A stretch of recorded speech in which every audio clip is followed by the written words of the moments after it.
O que a gente tem vivido nos últimos dias, na prática, você está acentuando um processo que veio ao longo do ano. Quer dizer, no início desse ano a gente tinha um dólar abaixo de R$5. Nós tivemos, nos últimos dias, dois vetores que me pareceram particularmente importantes.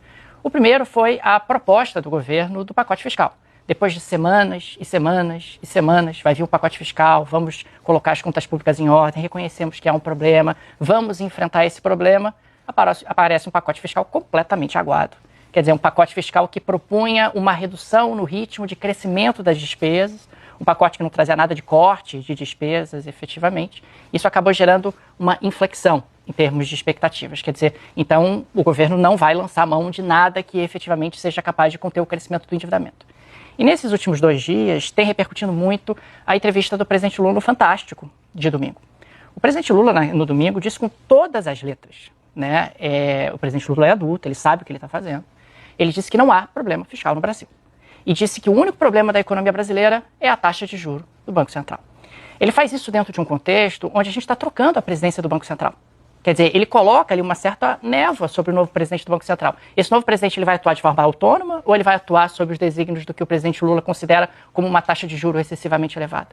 E quando ele diz que não há um problema fiscal, e a gente sabe que há um problema fiscal, não é uma opinião isso, é matemática. É só você olhar para as projeções. Não sou eu que estou dizendo que é um problema fiscal. O Tesouro Nacional sabe que tem um problema fiscal. A equipe econômica sabe que há um problema fiscal.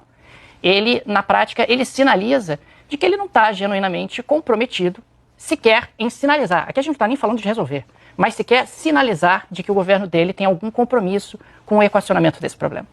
Existe aí uma preocupação, e isso é que está gerando muita fuga de capitais, de que o Brasil caminhe na direção de uma situação como a Turquia viveu há poucos anos.